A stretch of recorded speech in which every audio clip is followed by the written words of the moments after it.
Hi, welcome back. This week is Thanksgiving, so very exciting stuff. I'm just going to do a quick video this week because of that fact. I am doing a lot of cleaning, baking, prep work, cooking, all the fun stuff, getting ready to host about 10 people at our house. And as me, like many others who are going to be celebrating Thanksgiving this week, I'm going to be baking a pumpkin pie, and the key ingredient in that is pumpkin puree.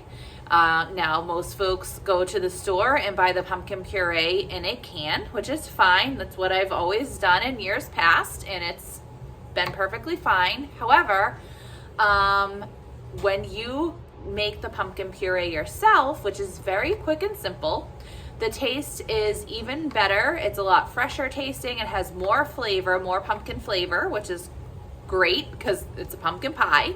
And the texture is also a little better than the canned version. And it's so simple and easy to do it yourself, so why not? So I'm going to show you just in this quick video today how to bake up a whole pumpkin to get pumpkin puree. So, and you can use this to make any kind of pumpkin product if you want to, if you're making a pumpkin soup, a pumpkin pie, pumpkin cheesecake, anything that you would need the pumpkin puree for. So it's quite simple. I actually have 2 pumpkins that I'm going to be baking up. I think I'm going to open the first one up and kind of gauge. So these are my 2 little pumpkins. And they're very inexpensive to purchase at the grocery store. That's where I got them. I go to Trader Joe's or whatever, but you can find them anywhere. I think they were like $1.99. So probably comparable in price, if not a little cheaper than the Camp Pumpkin, depending on what brand you're purchasing. So we're gonna just go ahead and get started. I'm gonna show you how to bake them up, and then we'll scoop the cooked flesh out, and then we'll have our pumpkin puree, and we'll be all set to bake our pies and make our other Thanksgiving goodies.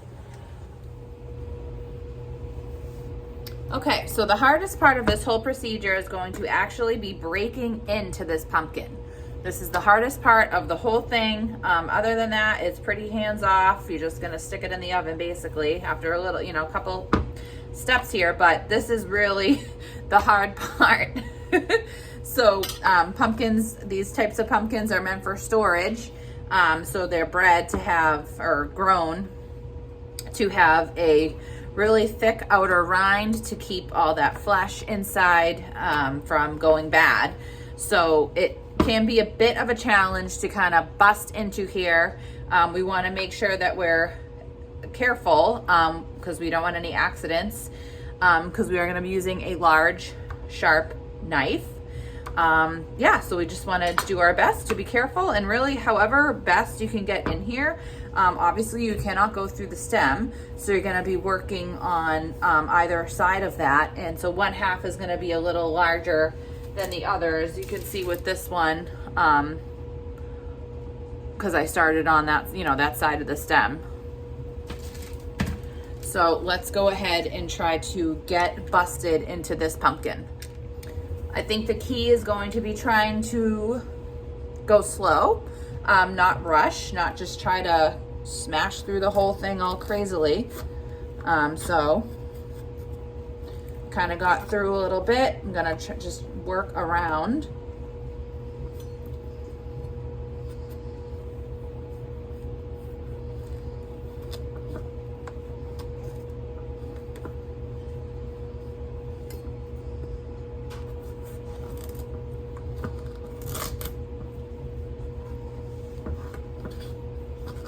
All right, we're getting there. Go down to the side now. Aha, here we go. Success. We're in the pumpkin. So we're just gonna scoop out these seeds now, which I am I'm keeping them for myself. These are not trash. Don't throw them away. You could roast these seeds up if you are making a soup or something, or salad. That would be a nice little topping, or just of course a snack. What I am doing with them is giving them to my chickens, because I'm all about my chickens here. And this is actually a natural dewormer for them, and they just really enjoy snacking on them.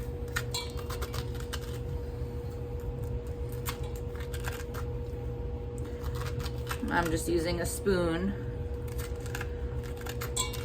Oops, I'm getting seeds everywhere. To scoop this out.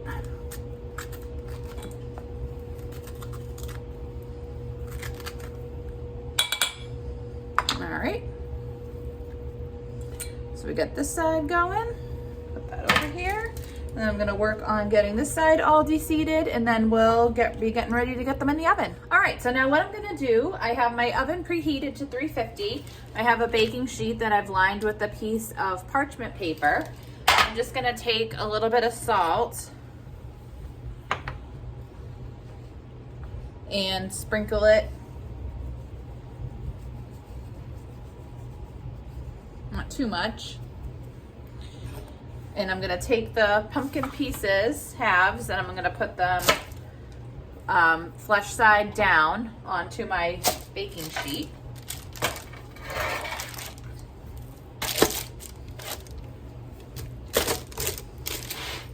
All right. And I'm going to take my knife and carefully just stab it a little bit, just a couple different areas on here.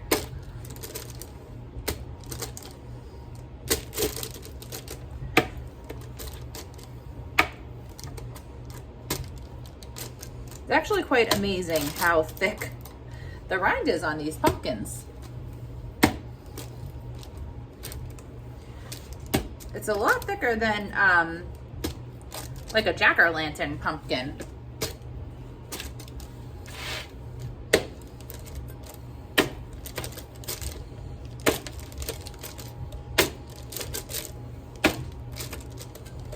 All right. And now I'm gonna take just a little bit of coconut oil. Ooh, if I can get the jar open. There we go.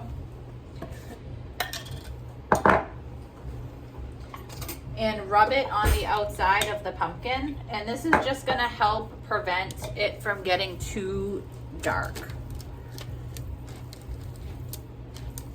This is actually a lot more than I probably needed.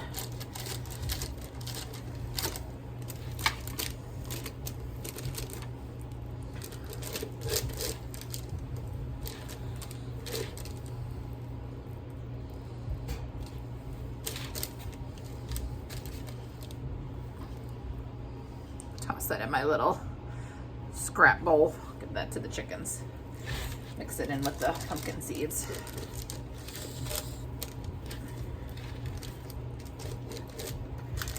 All right, let me just wash my hands quickly because I am very sticky and or like slimy, whatever, oily, and we'll get these popped in the oven. All right, so we got our prepared pumpkin halves. Now these are gonna go into my oven, which, like I said, is preheated at 350 degrees for 45 to 55 minutes. You'll know that they're done when you can easily pierce this very hard skin. When you can easily pierce that, then they are done and they can come out of the oven. So I'm gonna pop these in and then we will come back and see what they look like when they are done cooking. Okay, so these are now done. You can see how much darker they've gotten. The knife will easily pierce into these now. I have let them cool, so that's important before we start scooping them out. So I'm going to just set these to the side. And I'm just gonna take a big spoon. And quite simply, now all that's left to do is just to scoop out the flesh. And hey, you just have your pumpkin puree.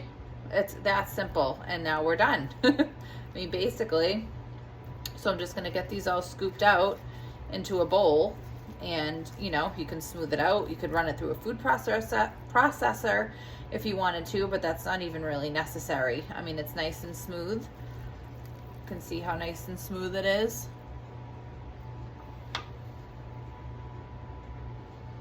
So yeah, really simple to get your own pumpkin puree instead of having to rely on the canned version. And if you want to get really cool and fancy, you could actually save some of these seeds that we scooped up and grow some next year and have your own little pumpkin pie patch. So I hope you enjoyed this little quick video this week, Thanksgiving week here. Really nice, timely information to have if you're interested in making your own pumpkin puree for your pies, soups, whatever seasonal items you'll be cooking up for Thanksgiving this year. If you did enjoy the video, if you wouldn't mind giving it a thumbs up, that would be really appreciated. Subscribe to my channel, leave me a nice review. All those things are very much appreciated. You can also find me on Instagram at Mrs. White Homemade Life if you would like to follow me there as well. You could also check out the podcast that I co-host, Figuring Out Homestead Life, if you want to hear and see more. So that is it for today. I wish you all a happy Thanksgiving, and I hope you are able to have some nice food with your friends and family and a nice relaxing day. Doing whatever you like, watching football, checking out the parade, all the good stuff. So again, happy Thanksgiving. Bye.